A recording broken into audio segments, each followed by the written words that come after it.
नमस्कार, मैं हूं विकास चंद्र। सियासत में आप सबका स्वागत है।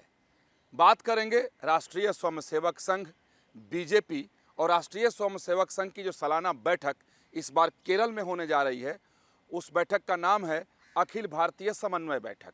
ये बैठक साल में एक बार आयोजित की जाती है और उसमें जितने भी राष्ट्रीय स्वयंसेवक संघ के अनुषांगिक संगठन हैं जो अलग अलग क्षेत्रों में काम करते हैं, सभी के वरिष्ठ पदाधिकारी, संगठन मंत्री, महत्वपूर्ण व्यक्ति जो संगठन में काम कर रहे होते हैं, उनकी ये बैठक होती है।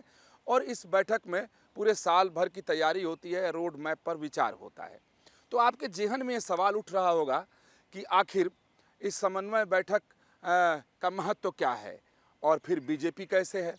तो पहले मैं आपको ये बताता हूँ। ये देखिए, राष्ट्रीय स्वयंसेवक संघ की ये सालाना बैठक है। 2023 में पुणे में ये बैठक हुई थी और 2024 में 31 अगस्त से लेकर 2 सितंबर तक यानी 3 दिनों तक ये बैठक केरल के पलाक्काड में होगी। और इसमें जितने भी आरएसएस के संगठन हैं वो सभी इसमें हिस्सा लेंगे और उसमें बीजेपी भी है, यानी भारतीय जनता पार्टी भी उसमें शामिल होगी। तो आपको बता दूं कि भारतीय जनता पार्टी अगर शामिल होगी तो उसमें कौन से लोग शामिल होने जाएंगे। तो संघ का अपना एक नियम है, उसी नियम के हिसाब से संघ का संगठन चलता है और संघ जिस तरीके से नियमावली तय करता है उन्हीं नियमावलियों पर जितने भी अनुषांगिक संगठन हैं, यानी संघ के साथ जो काम करने वाले संगठन हैं, संघ ने जो अलग अलग क्षेत्रों में काम करने के लिए अलग अलग संगठन बनाए हैं, वो उसी हिसाब से चलते हैं।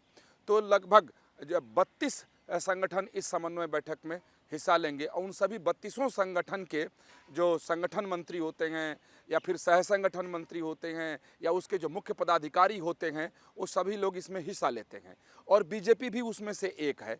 आपको बता दूं कि संघ का अलग अलग क्षेत्रों में जो संगठन बनाए हैं, जैसे कि विद्यार्थी परिषद, विद्यार्थियों में काम करने के लिए, अखिल भारतीय वनवासी कल्याण आश्रम, ये जो अपने देश के वनवासी हैं, आदिवासी हैं, उनमें काम करने के लिए। उसी तरीके से किसान संघ है, किसानों में काम करने के लिए। संस्कृत भारती, संस्कृत भाषा के लिए काम करने के लिए। संस्कार भारती, उनका वो अलग भाग है। शिक्षा भारती, शिक्षा के क्षेत्र में काम करने के लिए। तो ऐसे 32 संगठन हैं, उसमें से एक राजनीतिक संगठन जो है वो भारतीय जनता पार्टी है। जैसा कि हिंदुओं के लिए काम करने वाले जो संगठन है संघ की, विश्व हिंदू परिषद, और फिर विश्व हिंदू परिषद ने बना लिया बजरंग दल, तो इसमें विश्व हिंदू परिषद के लोग शामिल होंगे। तो ऐसे 32 संगठनों की ये बैठक, सालाना बैठक है, जो काफ़ी महत्वपूर्ण बैठक होती है। और इस बैठक में साल भर का लेखा जोखा तैयार किया जाता है। यानी दो काम इसमें महत्वपूर्ण हैं। एक, संगठनों ने साल भर में क्या किए और फिर अगले वर्ष के लिए तैयारी क्या है। तो अब मैं आपको बताता हूं कि इस बैठक में बीजेपी की तरफ से जो संगठन मंत्री हैं, बीजेपी के राष्ट्रीय संगठन मंत्री वीएल संतोष, और जो दो सह संगठन मंत्री हैं वो शामिल होंगे। बीजेपी के राष्ट्रीय अध्यक्ष के तौर पर जेपी नड्डा इस बैठक में शामिल होंगे।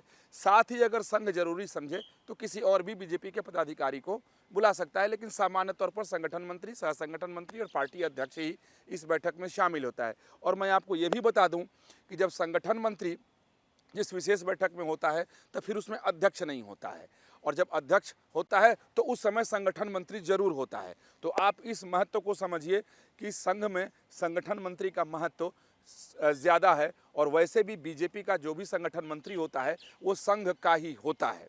तो अब मैंने आपको पहले बताया कि जो ये बैठक होगी, इस बैठक में साल भर का लेखा जोखा देना होता है। फिर अगले एक वर्ष की क्या तैयारी है, रूपरेखा क्या है, ब्लूप्रिंट क्या है, संगठन कैसे मजबूत होगा, इन सब बातों की तैयारी होती है। उसकी रणनीति बनाई जाती है और उस फिर रणनीति पर मुहर इस बैठक में लगाई जाती है। अब मामला यही है, जो सुनेंगे तो आपको भी रोचक लगेगा और मुझे ऐसा लगता है कि ये जानकारी आप तक जरूर पहुंचनी चाहिए। आप देखें कि लोकसभा चुनाव और उसके बाद एक ऐसी परिस्थिति आई और तमाम बातें सामने आई, तथ्य सामने आए कि संघ और बीजेपी में इस समय सब कुछ ठीक ठाक नहीं है। क्योंकि आपको याद होगा कि चुनाव के दरमियान ही बीजेपी के राष्ट्रीय अध्यक्ष जेपी नड्डा ने ये बयान दिया था कि अब उनको संघ की ज़रूरत नहीं है, यानी बीजेपी को संघ की ज़रूरत नहीं है। और उसके बाद चाहे वो आरएसएस के पदाधिकारी राम माधव हों, उनका एक आर्टिकल आया और उन्होंने उसमें बहुत तमाम सारी बातें लिख दी। उसके बाद संघ का जो मुखपत्र है, ऑर्गेनाइजर और पंचजन, तो ऑर्गेनाइजर में एक संपादकीय छपा, उसमें तमाम बातों की चर्चा की गई और कहा गया कि हाँ, जो एक संघ और बीजेपी में समन्वय होता है चुनाव के पहले या पार्टी और संघ के बीच में, वो समन्वय नहीं है, वो समन्वय कमज़ोर पड़ा है। चुनाव के दरमियान भी समन्वय की बैठक नहीं हुई और कहीं न कहीं जो मामला है वो गड़बड़ है।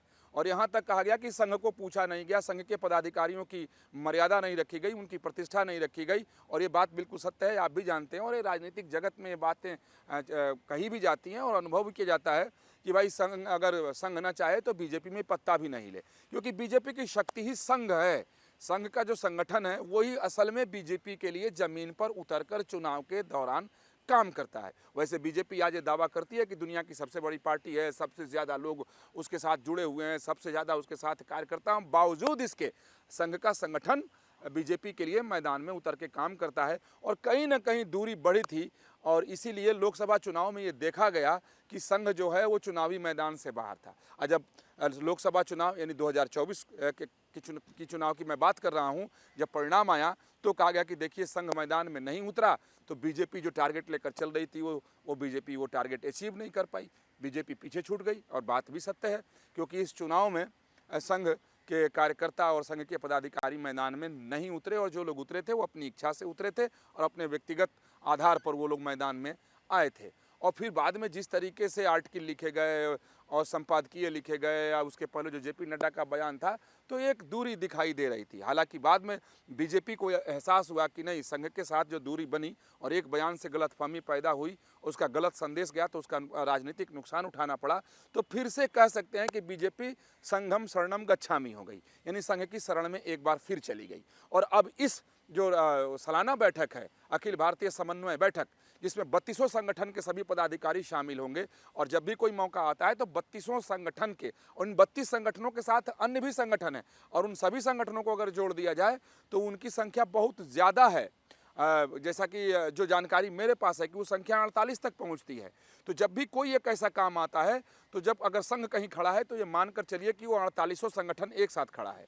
अगर कहीं चुनाव है तो मानकर चलिए कि वो 48 संगठन मैदान में है और 32 तो प्रमुख संगठन वो भी मैदान में है, क्योंकि हर अपने अपने क्षेत्र में काम करने लगते हैं। किसान वाले संगठन किसान के क्षेत्र में, विद्यार्थी वाले विद्यार्थी के क्षेत्र में, व्यापारी वाले संगठन व्यापारियों के क्षेत्र में, वनवासी में काम करने वाले वनवासियों के क्षेत्र में। तो इस तरीके से बीजेपी का जो संगठन बहुत मजबूत हो जाता है। तो वो जो बात कही जा रही थी या जिसका परिणाम देखने को मिला, तो इस बार की समन्वय बैठक पर सबकी निगाह इसलिए है कि आखिर बीजेपी के जब संगठन मंत्री और बीजेपी के राष्ट्रीय अध्यक्ष जब उसमें अपनी रिपोर्ट सौंपेंगे कि पिछले 1 वर्ष में उन्होंने संगठन की मजबूती के लिए क्या किया, संगठन की उपलब्धि क्या है। ये ठीक बात है कि केंद्र में सरकार बन गई, लेकिन केंद्र में इतनी सीट बीजेपी को नहीं आई जितनी सीट 2019 के चुनाव में उसको मिली थी या उसके पहले सीट मिली थी। सीटें कम हो गई, मिलीजुली सरकार बनानी पड़ी। तो जेपी नड्डा को इसकी सफाई भी देनी पड़ेगी, इस पर रिपोर्ट भी देनी पड़ेगी और संघ को संतुष्ट भी करना पड़ेगा कि आखिर हम कमज़ोर क्यों पड़े, हमारी कमी कहाँ थी, संगठन में कहाँ चूक हो गई। आखिर जब सब कुछ ठीक ठाक था, संगठन मजबूत था, संघ की आवश्यकता नहीं थी, आपको अपने आप पर इतना भरोसा था, तो फिर आप पीछे क्यों छूट गए, आपको सीटें क्यों कम आई। तो इस पर इनको अपनी बात रखनी पड़ेगी और ऐसा नहीं कि वहाँ जाकर के जमा खर्च यानी कह दें कि नहीं हमने तो बहुत अच्छे से काम किया था, अब चूक गए तो क्या करें, जातिवाद का मामला आ गया, आरक्षण का मामला आ गया, संविधान का मामला आ गया। ठीक बात है, रिपोर्ट में सारी बातें शामिल हैं, जो मेरी जानकारी है उसके मुताबिक रिपोर्ट में ये सारी बातें शामिल हैं और होंगी भी। लेकिन संगठन को मजबूत करने के लिए क्या किया गया, आखिर अगर कार्यकर्ताओं की नाराज़गी की बात सामने आई तो कार्यकर्ता नाराज़ क्यों हुए, मुझे लगता है कि इस पर जवाब देना बीजेपी के संगठन मंत्री और बीजेपी के राष्ट्रीय अध्यक्ष दोनों को भारी पड़ेगा। क्योंकि जब संघ के सामने और पूरे संगठन के सभी पदाधिकारियों के सामने और सभी संगठन मंत्रियों के सामने जब अपनी बात रखेंगे तो उनको मजबूती के साथ अपनी बात रखनी पड़ेगी। यही वजह है कि सबकी निगाह उसके ऊपर है, क्योंकि 2024 का जो लोकसभा चुनाव है उसके परिणाम पर रिपोर्ट देनी है, साथ ही संगठन कैसे काम किया उस पर रिपोर्ट देने हैं, आगे संगठन की क्या तैयारी है उसकी पूरी जानकारी देनी है, सामने जो विधानसभा चुनाव होने वाले हैं उसके लिए क्या तैयारी है उसकी पूरी जानकारी देनी है। तो ये बहुत ही महत्वपूर्ण बैठक है बीजेपी के लिहाज से, इसलिए कि एक तो अगर संघ को जहां लगेगा कि कमजोरी है और इसको दुरुस्त करना चाहिए, तो फिर संघ अपने हिसाब से काम करता है।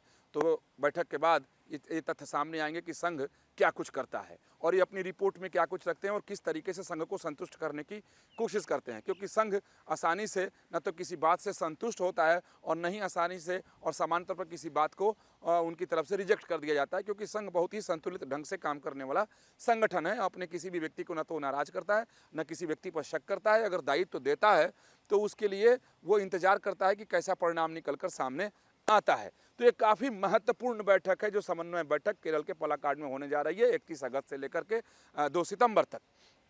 3 दिनों की बैठक में जो मंथन होगा और उससे जो निकलेगा, तो समझ लें आप कि 1 साल के लिए बीजेपी के सामने ब्लूप्रिंट हो जाएगा।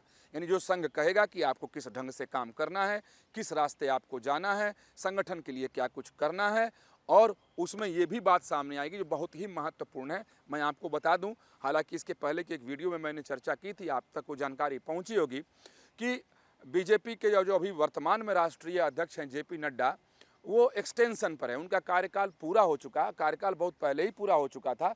तब लोकसभा चुनाव की परिस्थिति थी, तो उस समय उन्हें 6 महीने का विस्तार दिया गया। उस 6 महीने की अवधि भी पूरी हो गई, तो अभी भी जेपी नड्डा अध्यक्ष हैं। तो संघ के सामने एक प्रस्ताव गया था कि एक कार्यकारी अध्यक्ष की नियुक्ति कर लेते हैं, और जब संगठन का सब चुनाव हो जाएगा, चूँकि बीजेपी में पूरी व्यवस्था है, संविधान है, तब हम पूर्णकालिक अध्यक्ष का चुनाव कर लेंगे। तो संघ ने इसको रिजेक्ट कर दिया, संघ ने इसे स्वीकार नहीं किया। कहा कि इस चीज़ को अगर स्वीकार करेंगे तो आगे से कहीं ये नियम न बन जाए कि अध्यक्ष के चुनाव के पहले कार्यकारी अध्यक्ष बनाओ। तो संघ ने पहले ही रिजेक्ट किया हुआ है। तो इस पर भी अब बीजेपी को पूरी विस्तार से जानकारी देनी होगी। वही जानकारी संगठन मंत्री वीएल संतोष देंगे कि कब तक वो अध्यक्ष का चुनाव करने जा रहे हैं और अध्यक्ष के चुनाव को लेकर के और सदस्यता अभियान को लेकर के उनकी क्या तैयारी है और किस रास्ते वो जा रहे हैं। तो 1 साल का लेखा जोखा रखना है और आगे के 1 साल की क्या तैयारी है, क्या रणनीति है, क्या ब्लूप्रिंट है, ये बीजेपी को उसके सामने रखना होगा। और ये चूँकि संघ 1 साल के लिए अपनी पूरी रूपरेखा को तैयार करता है, सभी संगठनों की रूपरेखा इसमें तैयार होती है, उसमें कैसे विस्तार होगा कि जितने भी संगठन हैं वो अपने विस्तार की जो पूरी जानकारी उसमें रखते हैं कि आज हम इतने पर हैं, इतने हज़ार लोगों के बीच में काम करते हैं और अगले 1 साल में तैयारी ये है कि इसका विस्तार दुगुना कर दिया जाए। यानी इस तरीके से लोग अपना टारगेट भी वहाँ रखते हैं। उसके साथ साथ यहाँ जो सबसे महत्वपूर्ण बात है कि आगे जो चुनाव होने वाले हैं, खासतौर पर अभी आप देख लें कि 4 राज्यों के विधानसभा चुनाव होने वाले हैं। उसमें महत्वपूर्ण है महाराष्ट्र, झारखंड, हरियाणा और फिर जम्मू कश्मीर। इन राज्यों को लेकर के तमाम सारी राजनीतिक अटकलें लगाई जा रही हैं और बीजेपी भी बहुत ज़्यादा आत्मविश्वास में नहीं है। बीजेपी को ऐसा लग रहा है कि इसमें कहीं उनका चुनावी गुणागणित जो है वो नाकामयाब ना हो जाए, कहीं इन राज्यों में ऐसा ना हो कि राजनीति गड़बड़ हो जाए। तो इसको लेकर के इसमें क्या बैठक में तय होता है, क्योंकि संघ नहीं चाहेगा कि महाराष्ट्र की राजनीति बिगड़े, संघ ये बिल्कुल नहीं चाहेगा कि हरियाणा की राजनीति बिगड़े। वैसे संघ ये भी ऐसा नहीं है कि वो झारखंड के लिए चाह लेगा या फिर जम्मू कश्मीर के लिए चाह लेगा, लेकिन चूंकि महाराष्ट्र को लेकर के संघ काफ़ी सतर्क और रहता है और उस हिसाब से चाहता है कि संगठन मजबूत रहे। तो इन चुनावों को लेकर के बीजेपी की क्या तैयारी है, फिर संघ ने अपनी तरफ से क्या तैयारी कर रखी है, संघ ये भी बताएगा बीजेपी को कि आपको किस रास्ते चलना है महाराष्ट्र में, कश्मीर में, झारखंड में और हरियाणा में। और सिर्फ 4 राज्य नहीं, आगे जिन राज्यों में विधानसभा चुनाव होने, क्योंकि अब बीजेपी की कोशिश ये है कि अगर लोकसभा चुनाव में जो झटका लगा है तो उसकी भरपाई विधानसभा में आगे जो चुनाव होने वाले हैं उससे कर ली जाए। यानी विधानसभा चुनाव बीजेपी जीतती है तो फिर विपक्ष को जवाब देने का अवसर होगा, फिर विपक्ष के लोग इस तरीके से हमला नहीं करेंगे कि मोदी का जादू खत्म हो गया, संघ कहाँ है, संघ तो लौट गया, संघ बीजेपी की मदद नहीं करता है। तो इन सब मामलों पर ताला लगाने के लिए भी संघ चाहता है कि इन राज्यों में बीजेपी को सफलता मिले। तो सिर्फ आगे भी जो चुनाव होने वाले हैं उसको लेकर संघ की क्या रणनीति है ये भी संघ बताएगा और बीजेपी से इनकी अपनी रणनीति पूछेगा। तो इन कुल मिलाकर इनका मामला यही है कि एक जो बात चल रही थी कि यानी लग रहा था कि पार्टी में जो कुछ वरिष्ठ नेता हैं अब वो अपनी मनमानी कर रहे हैं, या जो बीजेपी है वो व्यक्ति विशेष के हिसाब से, यानी प्रधानमंत्री नरेंद्र मोदी कहें या फिर गृह मंत्री अमित शाह कहें या नड्डा कहें, 2-4 लोग मिलकर पार्टी चला रहे हैं, जबकि बीजेपी सामूहिक नेतृत्व की बात करती है। तो कम से कम इस अखिल भारतीय समन्वय बैठक से ये स्थिति साफ हो जाएगी कि भाई पार्टी किस तरीके से चलेगी, पार्टी में निर्णय लेने की जो प्रक्रिया पहले रही है वही प्रक्रिया किस तरीके से आगे बढ़ेगी, पार्टी का ढांचा जो है उस ढांचे को और मजबूत कैसे किया जाए, इस पर मुझे जो जानकारी है उसके हिसाब से सख्त निर्देश बीजेपी को मिलने वाले हैं। और पार्टी के जो राष्ट्रीय अध्यक्ष हैं जेपी नड्डा, उनको तो निर्देश मिलेगा ही, उनको हो सकता है कि संघ से झिड़की भी मिल जाए। इसके साथ साथ मैं आपको ये भी बता दूं कि ये बैठक इसलिए सरकार के लिए भी महत्वपूर्ण है, जितना ये बीजेपी के लिए महत्वपूर्ण है उससे कम केंद्र की सरकार के लिए महत्वपूर्ण नहीं है। मोदी सरकार के लिए भी काफ़ी महत्वपूर्ण है। क्यों महत्वपूर्ण है, आपके मन में ये बात आ रही होगी, आपकी जिज्ञासा होगी, तो मैं आपको बताता हूँ। क्योंकि कई सारे ऐसे मुद्दे हैं जिस पर संघ चाहता है कि मोदी सरकार आगे बढ़े, जैसे जनसंख्या नियंत्रण कानून, यूनिफॉर्म सिविल कोड, ये दो अत्यंत ही महत्वपूर्ण मामले हैं। वक्फ बोर्ड का मामला अब सदन के सामने है और उस पर जेसीपी की बैठक भी होने वाली है, चूँकि मामला जेसीपी को जा चुका है। तो इस पर भी बीजेपी को बताना होगा संघ को कि अगर जेसीपी बैठी है तो किस परिस्थिति में बिठानी पड़ी, क्या राजनीतिक मजबूरी थी, अगर आज गठबंधन की सरकार है तो उस गठबंधन की क्या स्थिति है, क्या सभी दल बीजेपी के साथ पूरी मजबूती के साथ हैं या नहीं है। अगर सभी दल मजबूती के साथ हैं तो क्या यूनिफॉर्म सिविल कोड की जो बात संघ करता है, क्या मोदी सरकार उस पर आगे बढ़ेगी, क्योंकि लाल किले की प्राचीर से प्रधानमंत्री नरेंद्र मोदी ने शब्दावली बदल दी है और मेरी जानकारी है कि संघ को उस पर भी एतराज़ है, यानी सेकुलर यूनिफॉर्म सिविल कोड यानी सेकुलर कोड, इस पर संघ को एतराज़ है। साथ ही जनसंख्या नियंत्रण को कानून को लेकर मोदी सरकार क्या कर रही है, इस पर भी बीजेपी को बताना होगा। साथ ही जो डेमोग्राफी चेंज का मामला है, खासतौर पर पश्चिम बंगाल की जो बात कही जा रही है, उस पर भी चर्चा इस संघ की बैठक में होने वाली है और उस पर भी बीजेपी की तरफ से जानकारी दी जाएगी और संघ की तरफ से मांगी जाएगी। और इसके साथ साथ एक अत्यंत महत्वपूर्ण स्थिति जो बीजेपी के अध्यक्ष को बतानी पड़ेगी कि बांग्लादेश में जो अभी फिलहाल तख्तापलट का मामला हुआ और वहाँ जो हिंदुओं का कत्लेआम हुआ, हिंदुओं की संपत्ति लूट ली गई, उनकी इज्जत लूटी गई, घरों को जला दिया गया, उनकी सब कुछ छीनने की वहाँ कोशिश की गई, स्थिति वहाँ अत्यंत ही हिंदुओं के लिए नारकीय हो गई है, कष्टप्रद हो गया है। तो केंद्र की जो मोदी सरकार है वो हिंदुओं की सुरक्षा के लिए, हिंदुओं की वहाँ जान बचे, हिंदुओं की वहाँ अस्मिता बचे, उसके लिए केंद्र की सरकार क्या कर रही है, ये जानकारी भी वहाँ पर देनी होगी। हालांकि मैं यहाँ आपको साफ कर दूं कि जब इस तरह की जानकारी होती है और लेनी होती है तो एक चेन है, एक सिस्टम है संघ और बीजेपी के बीच, और वो जो चेन है वो चेन ही जाकर सरकार से जुड़ता है। तो ऐसा नहीं है कि अब तक संघ के पास जानकारी नहीं गई होगी कि केंद्र सरकार क्या कर रही है या केंद्र सरकार फैसला की है तो उसका क्या अर्थ है या उसका क्या और आगे क्या केंद्र सरकार करने वाली है। सब कुछ जानकारी जाती है, जानकारी मिलती है। अगर संघ में कोई सवाल उठता है तो सवाल भेजे जाते हैं, उसका जवाब भी जाता है। लेकिन इस बैठक का महत्व इसलिए है कि सब कुछ रिकॉर्ड पर संघ अपने ले लेता है कि आपने ये कहा था, आपकी तरफ से इस चीज़ पर वचन दिया गया था, कमिटमेंट थी, तो इस पर क्या हुआ। तो कुल मिलाकर कहें कि इस बार जो ये समन्वय बैठक होने जा रही है केरल में, ये बहुत ही महत्वपूर्ण है, क्योंकि 2024 के लोकसभा चुनाव का इसमें विश्लेषण तो होगा ही। विश्लेषण